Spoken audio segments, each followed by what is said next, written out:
Hello, greetings. Vijñāna-bhairava-tantra, verse 106.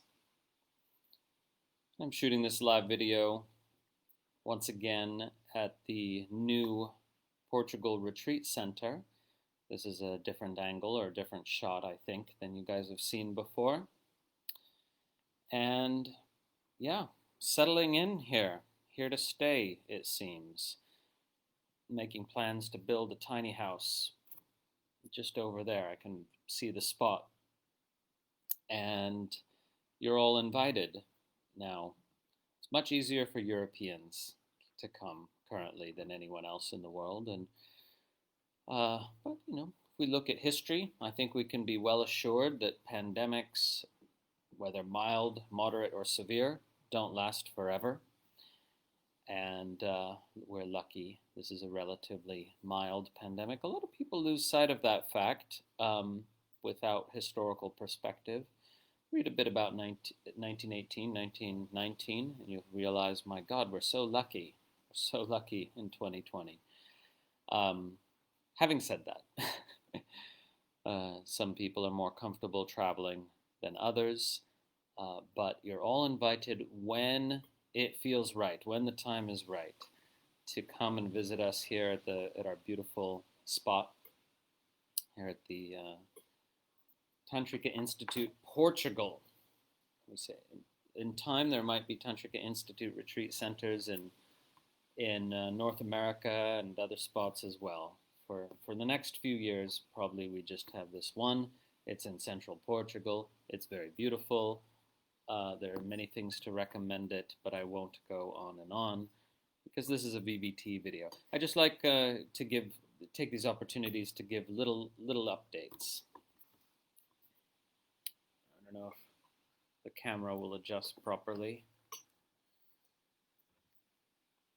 but this is my favorite thing, really. It's so lush here, so lush and green all year round, even in the dry summer. Okay. So that's it. That's that blurb. Moving on to the VBT video. So we are coming up to almost 2/3 of the way through our text, the Vijñāna-bhairava-tantra. And we have, including this verse, we have 4 verses left in this contemplative section of the text, where the practices are primarily contemplative. And then we get back to some daily life practices. The second section of daily life practices follows this contemplative section. Okay, so let's look at this verse.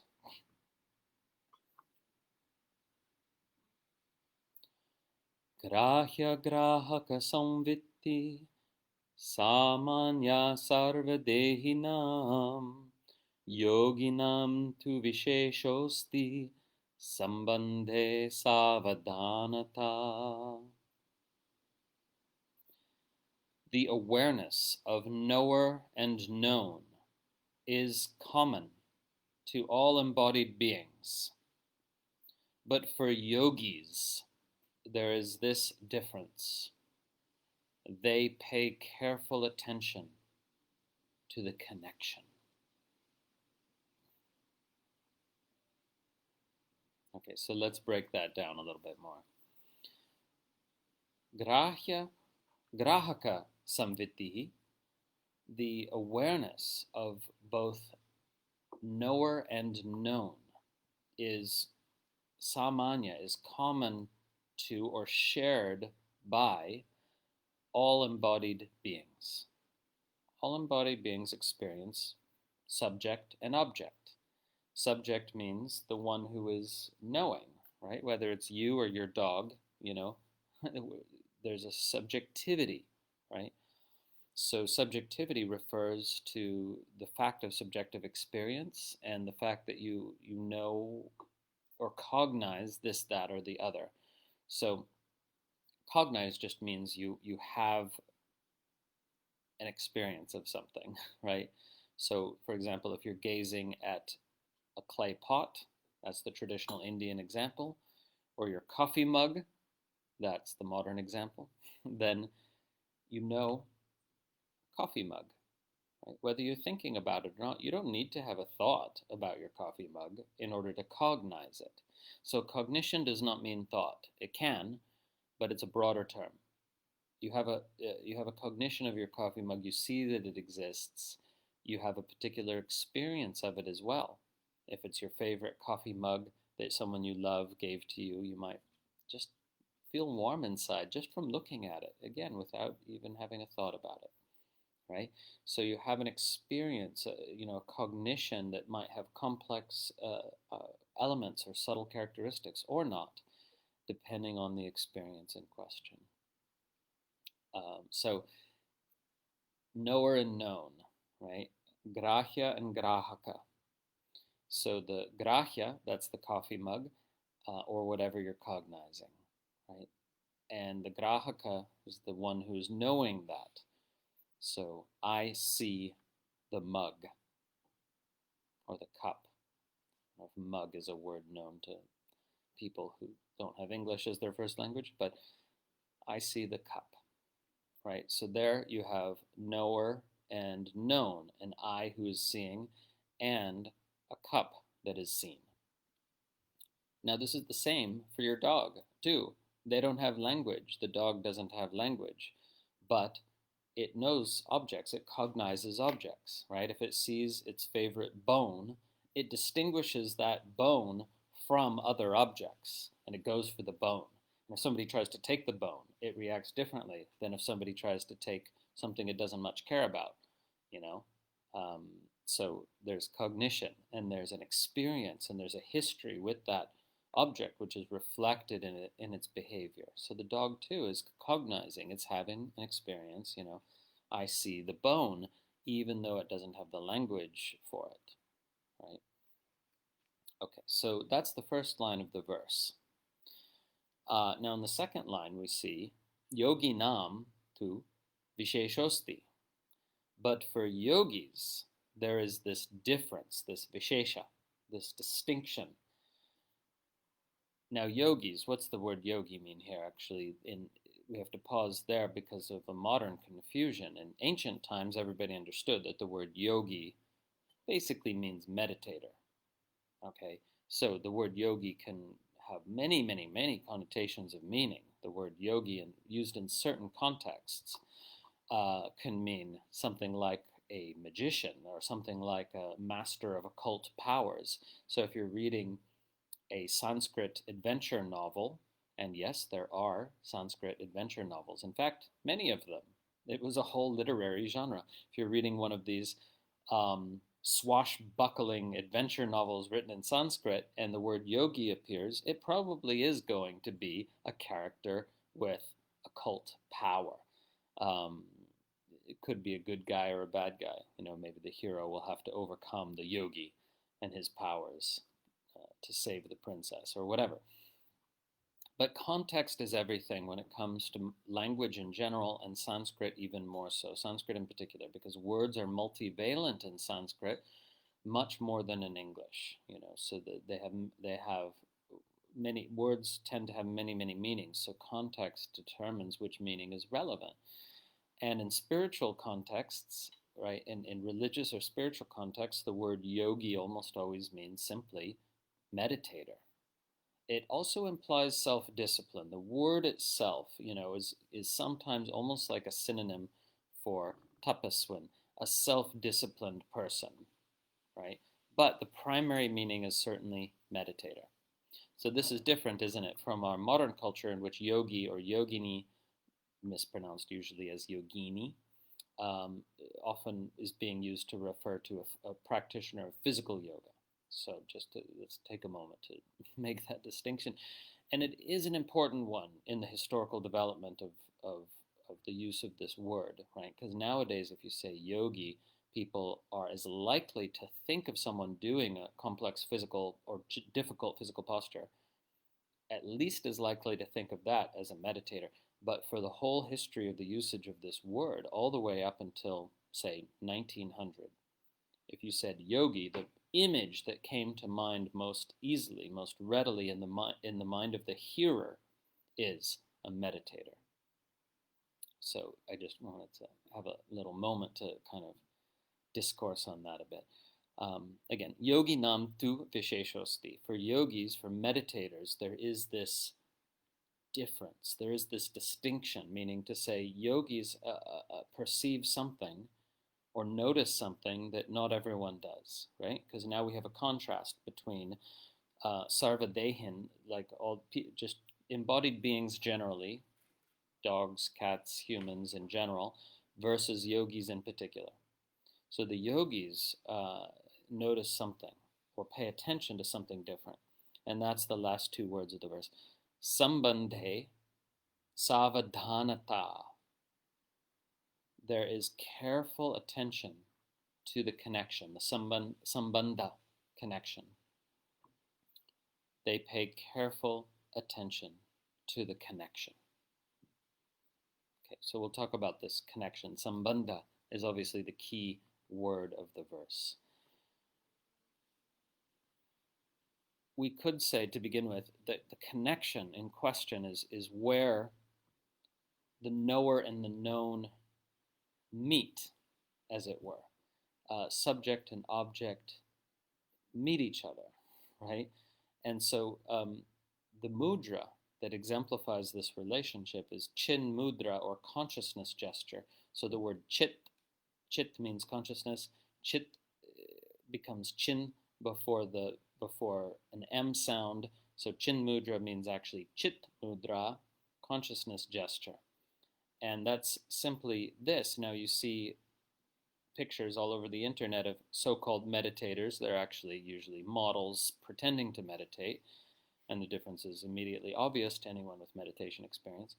And it's actually extraordinary how difficult it is to find on the internet pictures of people in actual meditation instead of just posing for the camera. But anyway, the people are often doing this on their knees, whether palm up, palm down, doesn't really matter.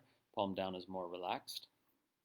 They're doing this mudra, but very, very few people know what it means or what it's about, this mudra, right? So in the mudra, the thumb and forefinger touch very gently.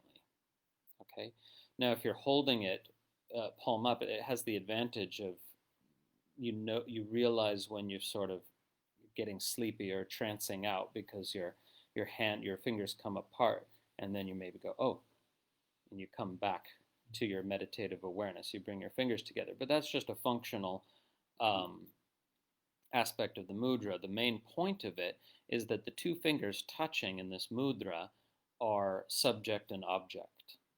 Right? So they're knower and known. That's why this is consciousness gesture, because consciousness is demonstrated by cognition, meaning to say you're having a cognition of a particular object. There's a subject and an object meeting, and that's the mudra is the meeting point. Now, this needs to be explored. This is very deep. Actually, what is the nature of this connection, the saṃbandhe, that yogis pay careful attention to?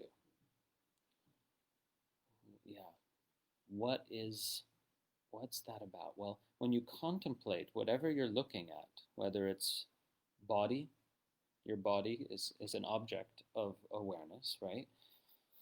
It's not the subject. The subject is the one doing the knowing. The body is something known.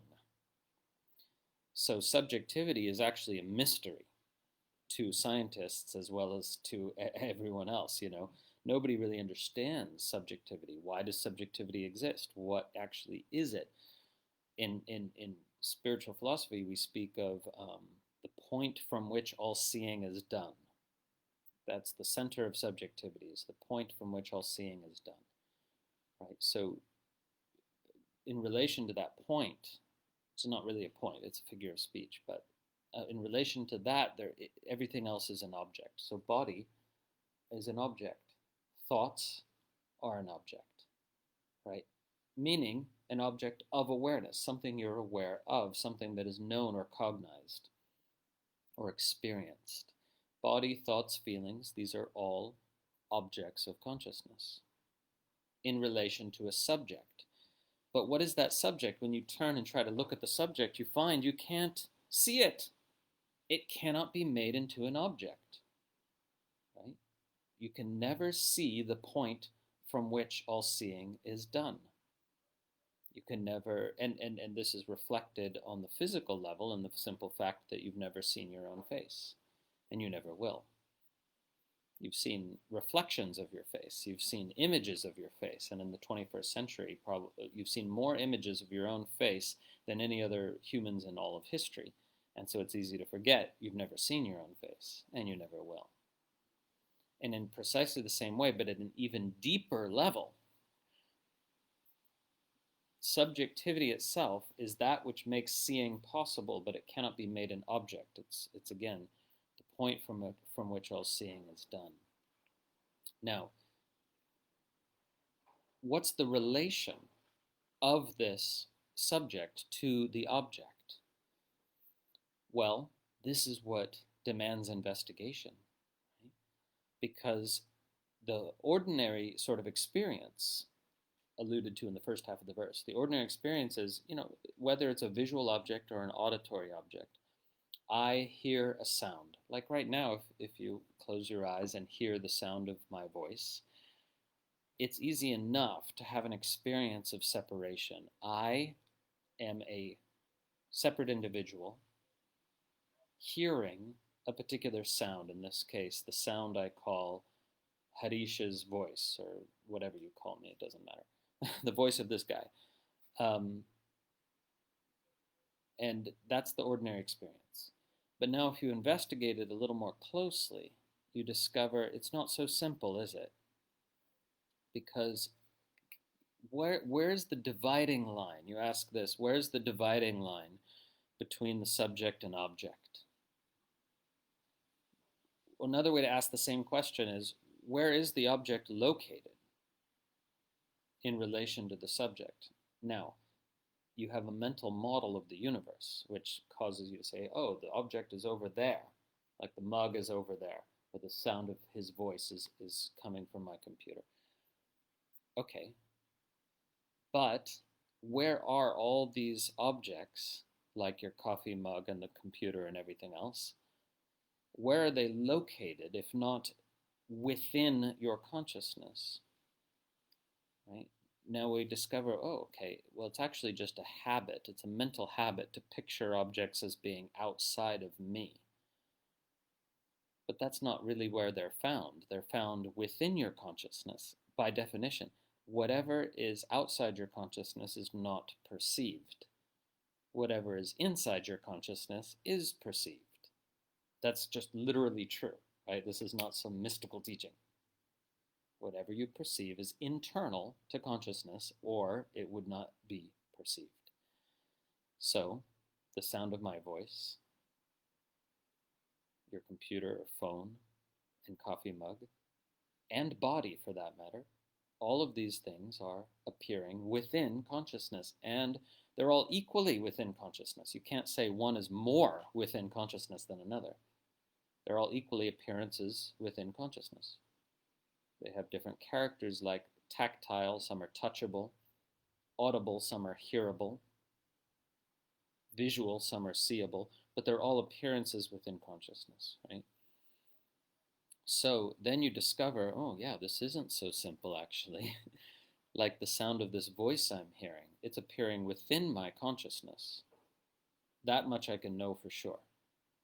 Anything else I can't really be sure about, but I can speculate, right, that this voice that I'm hearing now exists independent of my consciousness as well, but I can't actually know that for sure, right? So then you discover, wait a second, there is no hearer separate from hearing. I can imagine one. I can imagine I am the hearer of the voice. But if I look to try to find the hearer, I don't find it. Right? But that's true for everything. Whatever you're seeing, you can imagine yourself as a seer separate from the seeing. But you don't actually find a seer, do you? There's just seeing. And then for that matter, Is there a scene separate from seeing? No, in your direct experience, check it yourself. Don't just take my word for it. There's just seeing, right? So in the same way, there's no hearer separate from hearing. You can imagine one, but it isn't actually found in direct experience. There's just hearing. Right now, you're hearing my voice, there's hearing. Now, is there a heard? Is there a thing heard which is separate from the hearing?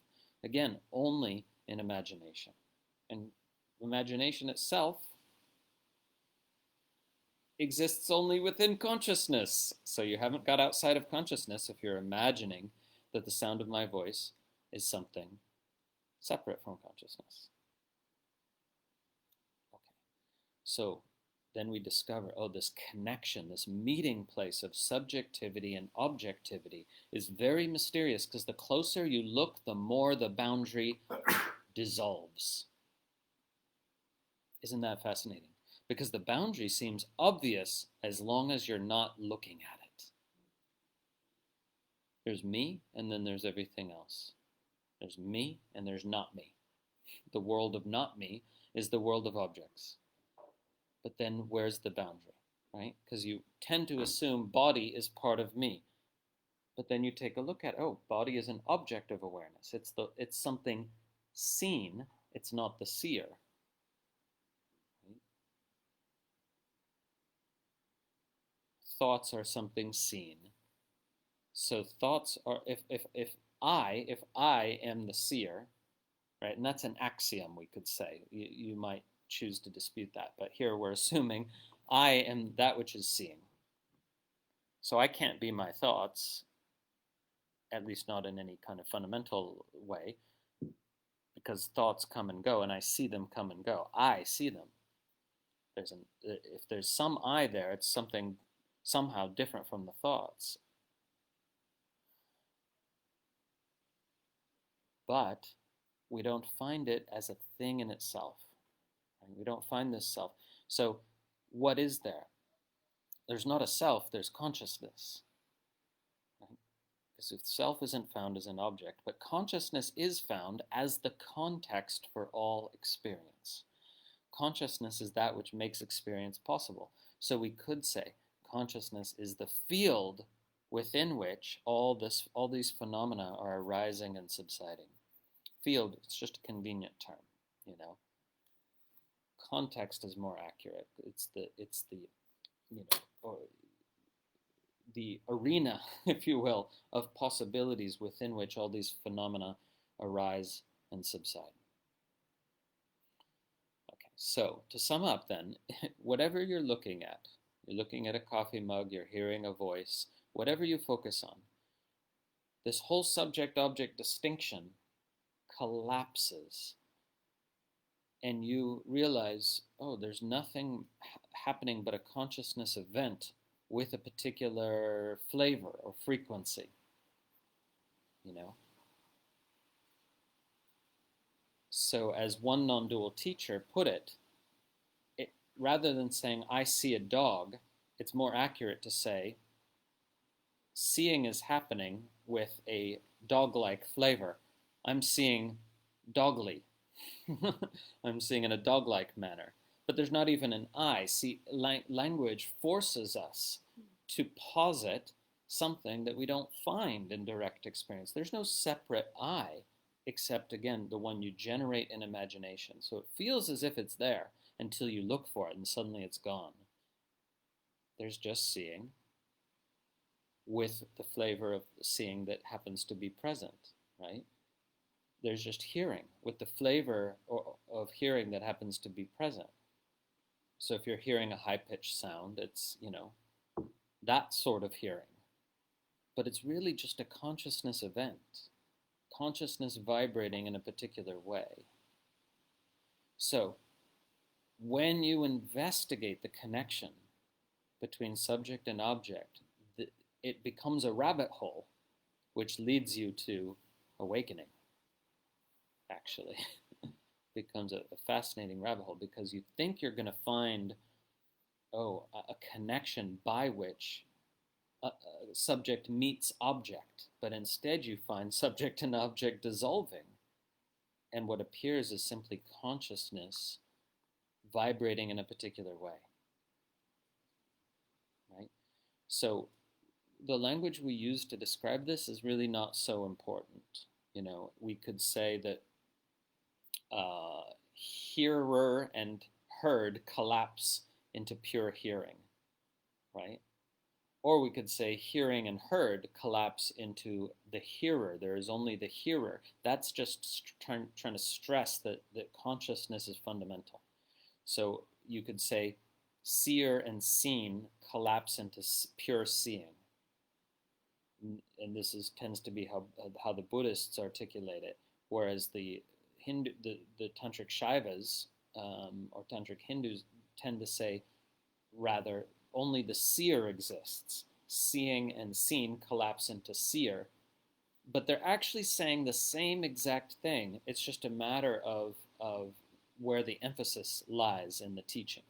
So if you say seeing and seen collapse into seer, there is only the seer, you're emphasizing there is only consciousness, right?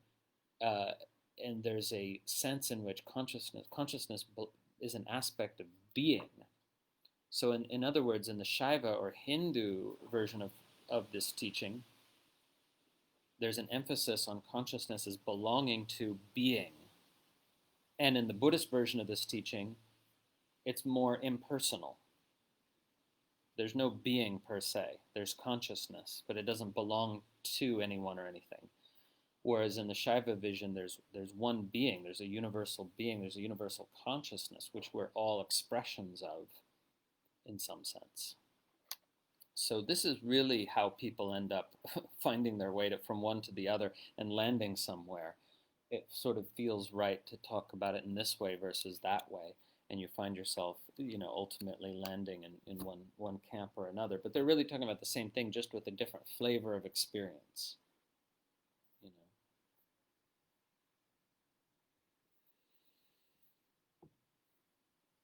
Okay. So meditators, pay careful attention to the connection. It's all right here in this connection. What do you discover in the connection, right? And this is just symbolic. The mudra is just symbolic, because you discover it anywhere subject meets object. Now, one final piece of this teaching that's very important is that subject doesn't actually meet object if you're perceiving primarily in terms of your stories about things rather than things in themselves. In other words, most people are perceiving their mental projections about what they're seeing more than they're perceiving what they're seeing. Most people are perceiving their mental projections about other humans more than the humans themselves. And the same goes for everything, really, right? So if the story, if the vikalpa, if the narrative about what you're seeing interposes itself between you and what you're seeing, there's no true meeting. There's no true meeting of consciousness with the objects of consciousness, right? There's a mediated meeting. So in meditation, we strip away these stories and narratives and projections so that consciousness can fully meet its objects. And then the magic can happen. Then the magic can happen. You are immersed in the consciousness experience. And it's a revelation, isn't it? It's absolutely beautiful, even if it's banal, even if it's, there could be nothing much going on. It's boring from the point of view of any normal person. But when you discover this, you're like, I don't want to be normal, right? Because everything is boring unless it's made exciting for most people. But when you strip away your stories about reality and immerse in the consciousness experience, everything is fascinating. Just the simple revelation of its beingness is fascinating. There you have the opportunity. Saṃbandhe, sāvadhānatā. there's careful attentiveness to the connection, only possible when the consciousness is properly, fully meeting its objects. Then you investigate the connection, and then the sense of separation collapses. Already it was interesting. Already it was cool just to be fully present, right? The first bit is just the mindfulness. You're fully present with whatever, the feel of your coffee mug, the experience of having a body. You're fully present with it. And then it goes even deeper, because you go to investigate that connection and it collapses. There's no separation of subject and object. There's no me separate from my experience. And that's radical intimacy with the whole of reality. And often it only lasts a second, and some part of you somehow jerks back from the experience. Many of you have had this. You've told me about it. There you are, fully immersed in and fascinated by experience, and then you lose yourself, the self you thought you were. But you're not checked out. You're fully present. You just have lost the self you thought you were, and that can be a little bit shocking, and people go, and they come back to themselves as fast as possible. But then a seed has been planted, and they're like, wait a second. How do I get back there? Even though there was scary just a moment ago, right? So it turns out you don't need this imagined self. You don't need this thought of yourself. You're just so used to it that when it goes, it's a little bit disconcerting or scary. And then you start to acclimate to it.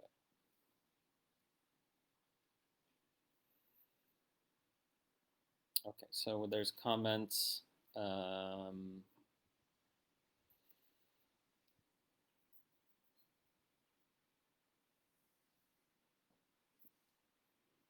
Yeah, just nice comments, no specific questions there. I just wanted to quote something from our little discussion group. Well, not so little anymore at 9,300 people, about 2/3 of which are active members of the group, Facebook tells me, even though only a small percentage of them comment, which is actually a very good thing. Otherwise, the group would be totally overwhelming. But in our group, I kind of posed this question of, what does God mean to you? What does this word God mean? And so, people put very Zen answers like now, or answers like love, or everything. And none of the answers were wrong. I just want to draw your attention to this one particular answer.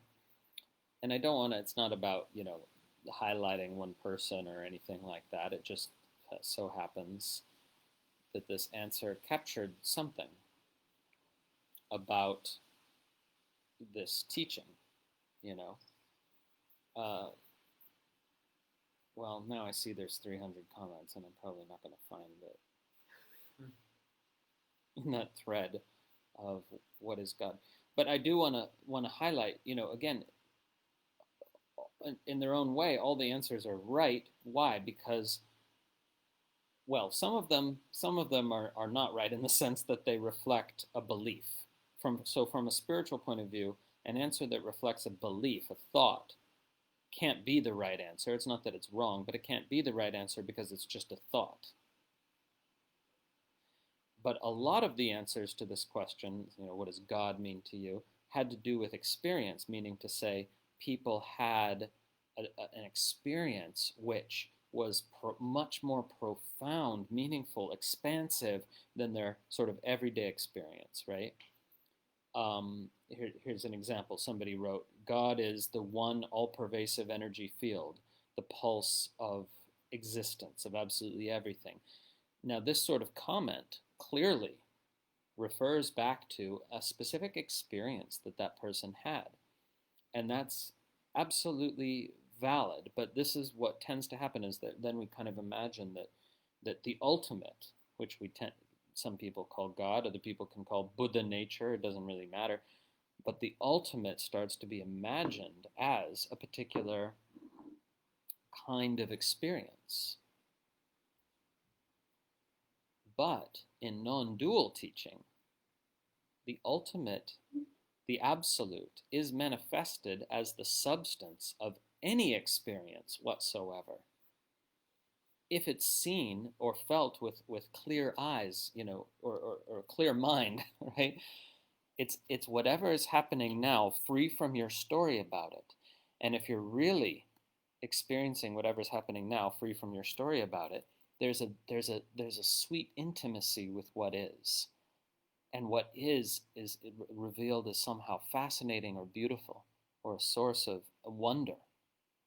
So this person's comment was incredibly simple. It's no big deal. It doesn't look like anything special or spiritual, right? She said, for me, in this very moment, God is the taste of cool lemonade in my mouth and the warmth of my tongue. It is the clinking of ice cubes as I play with the straw in my drink. A hole in the wall bar, 2 radios playing different stations, and a diligent barman. The heat and light entering from outside, and the AC blowing overhead.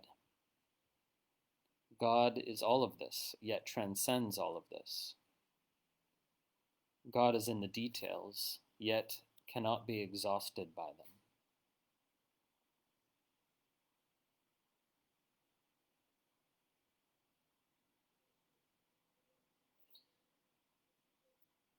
Now, do you get why it's so hard to talk about this?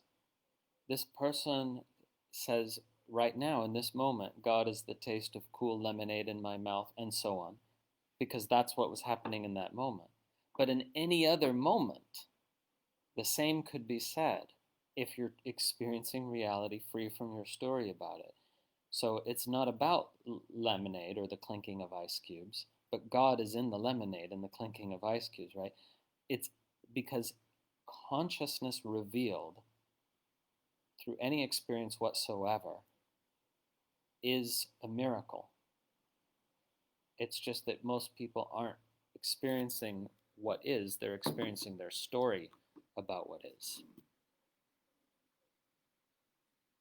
So this is the rabbit hole that you're led down, right, through this teaching. And the most important thing I could convey to you about this teaching here is that this is very different from what almost everybody thinks, because almost everybody thinks, okay, ultimate consciousness is a particular kind of exalted experience. It's an experience of majesty. I'm on top of the world. I'm king of the world, or something like that. Or, I'm one with everything. It's not even that. Because I'm one with everything is a great experience, but it's still just an experience. And what consciousness is the substance of all experiences, not one particular kind of experience. Right? So when you're really immersed in consciousness, again, you're totally present, but there's no need for I. So there's not even I am one with everything, because there's no I needed. In fact, the I itself is something that gets in the way of this direct experience. So you wouldn't even say, I am everything. You just say, you couldn't, well, you don't have words for it. You would say something like, consciousness is, or everything is being, an expression of being. Again, words just fail. They just fail.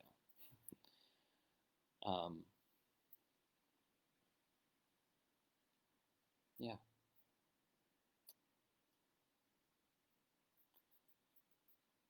So, last point then, to complete this teaching. In the live feed, Judy says, but that means I am not mom, and I kind of like being my kid's mom. Ah, here's where it gets interesting. Does being free of the concept of mom make you not a mom?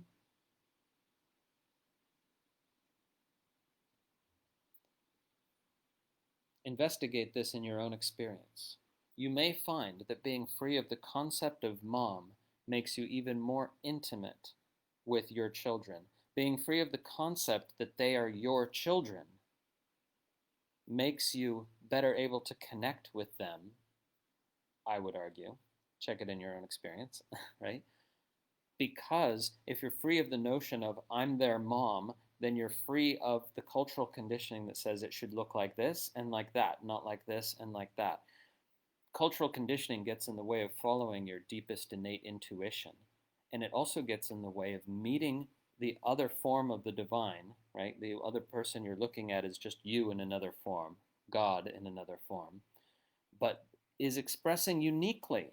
So as we see, if you look at the research, I'm interested lately in behavioral genetics, if you look at the research, you find that parents most easily screw up their kids by trying to make them into the sort of person they think they should be, instead of meeting them where they are and helping them grow their natural, innate aptitudes and qualities that are beneficial for themselves and others to express, right? So in other words, if you're free of these concepts of mom and kid and are just consciousness meeting itself in another form and looking and really truly seeing as clearly as possible, then you're going to see what's naturally there and what can be nurtured. It's like nurturing a plant. You can't force it to grow in some other way than it can naturally grow, right? So anyway, that is one of many possible examples, and this is now becomes another rabbit hole and too big of a topic. But I would suggest to you, each of you, check this in your direct experience. You don't need the concept of mom, friend, daughter, yoga teacher,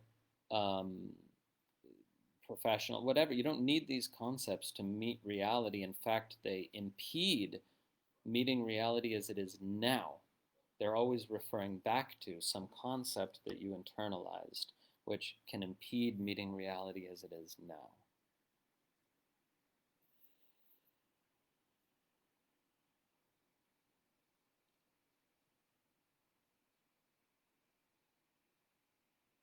Yeah.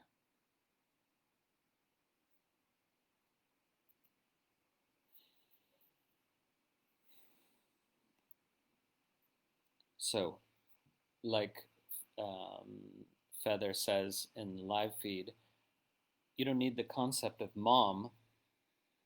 Rather, you just let the universe do its thing, and that's momming, right? And meaning if a child appears within consciousness, then naturally there's a response to that. We could call it momming, right? Or parenting. But even the word parenting is already compromised because it makes you think of all the books you read that tell you how you're supposed to do it. Whereas actually, there's a spontaneous response to everything that arises that comes from deep within that, if it's allowed, has far more intelligence, when it comes from care and love. I'm not talking about spontaneous response that's random whim, right? But spontaneous response arising from consciousness, care, and love is always more connected to reality than trying to act out your conditioning, even if you think it's good conditioning. Right? We saw that the conditioning parents got in books about behaviorism in the 1950s proved to be absolutely disastrous, right? Anyway, don't get me started on this topic. I just gotta stop it there before it goes on. Let's come back to the verse. Always the original source, the original verse, the original mantra is our anchor. Come back to it again and again. Grāhyagrāhakasaṃvittiḥ sāmānyā sarvadehinām yogināṃ tu viśeṣo'sti saṃbandhe sāvadhānatā. The awareness of knower and known is common to all embodied beings, but for meditators there is this difference. They pay careful attention to the connection. See what happens when you pay careful attention to the connection. in so many areas and so many dimensions. If you pay careful attention to the connection with your children, maybe you don't need the concept of being a parent. If you pay careful attention to your connection with your friend, maybe you don't need the concept of being a good friend or a bad one. But also pay careful attention to the connection with the simple, everyday objects of direct experience, and see if you can encounter them free of your story. See if you can be with what is and immerse in your awareness of what is, free of the story even of me or I. See what happens. See where it takes you. Om.